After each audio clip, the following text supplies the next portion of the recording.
Okay. ఈరోజు మనము సాయి భక్తుల్లో అతి ముఖ్యుడైనటువంటి కాకా మహాజని గురించి తెలుసుకుంటున్నాం.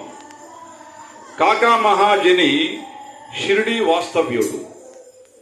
ఆయన బాబా యొక్క మహిమలు తెలుసుకుని సాయి సన్నిధికి ప్రతిరోజు కూడా వచ్చేవాడు. బాబా దగ్గరికి ఒక్కరోజు కూడా రాకుండా మానుకునేవాడు కాదు. ప్రతిరోజు కూడా బాబా దగ్గరకు వచ్చి ఆయన పాదసేవ చేసి కాసేపు అక్కడ కూర్చొని ఆయన ఏదన్నా చెప్తే చేయటం, మధ్యాహ్నం హారతి అయిపోయిన తర్వాత బాబా ప్రసాదం పెడితే తీసుకోవటం, ఇంటికి వెళ్ళటం, మళ్ళీ కాసేపు ఆయన పనులు ఏదైనా ఉంటే చూసుకోవటం, సాయంత్రం మళ్ళీ వచ్చేవాడు.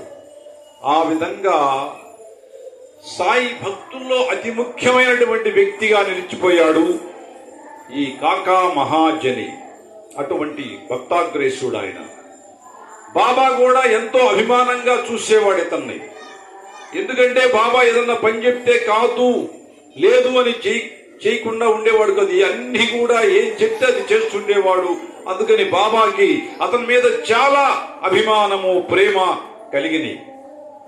అయితే ఒకసారి ఊహించకుండా అతనికి విరోచనాలు పట్టుకున్నాయి.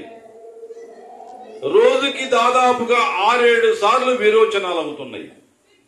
అయినా కూడా అతను ఇంటి దగ్గర ఉండకుండా రోజు బాబా దగ్గరికి రావటం, యథాప్రకారంగా ఆయన పాదసేవ చేసుకోవటం, బాబా దగ్గర కూర్చోవటం, ఆయనకి ఏమి కావాలనో చూసుకోవటం, మళ్ళీ ఇంటికి వెళుతుండేవాడు.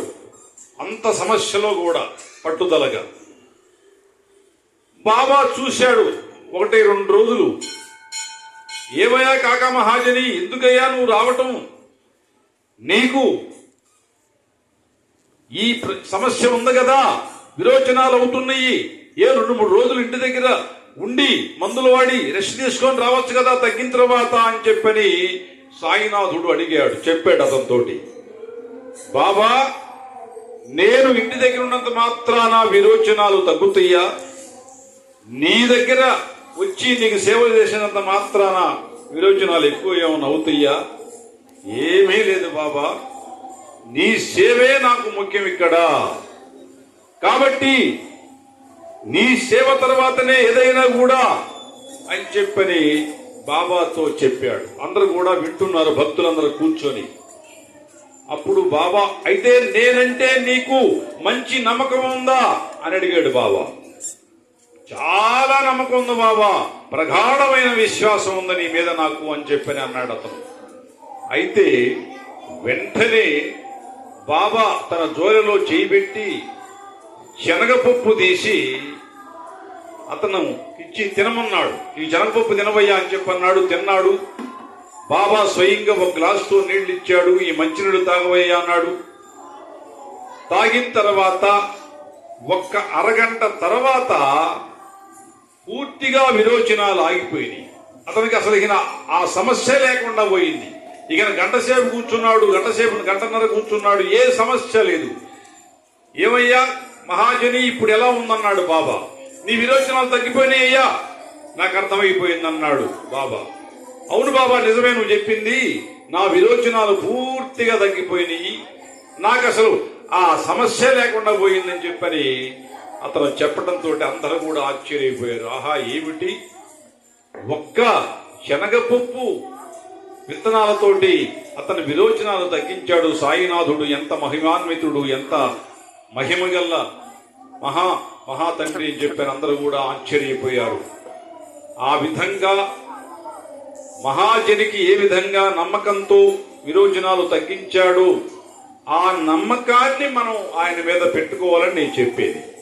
అటువంటి నమ్మకము లేకపోతే మనము ఏ పని కాదు, అయినా కూడా తాత్కాలికమేది.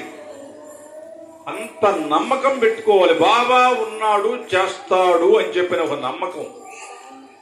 ఆయన సేవ కూడా చెయ్యాలి. మనం ఏదో వచ్చాం, గురువారం కాసేపు కూర్చున్నాం, గుళ్ళో కాసేపు కూర్చున్నాం, దండం పెట్టుకున్నాం, పోతే అది కాదు పాయింట్.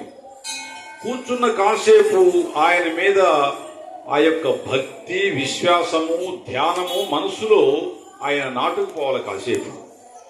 అప్పుడే మన పనులు కావటానికి అవకాశం ఉంటుంది.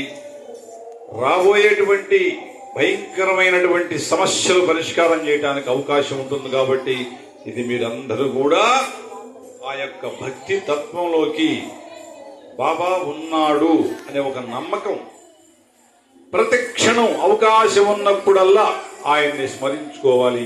దాని ఫలితం మీకు కాకాజీనికి ఏ విధంగా ఆయన సహకరించాడో అదే విధంగా మీకు కూడా సహకరించడానికి అవకాశం ఉంటుంది. ఆపేసి ఇక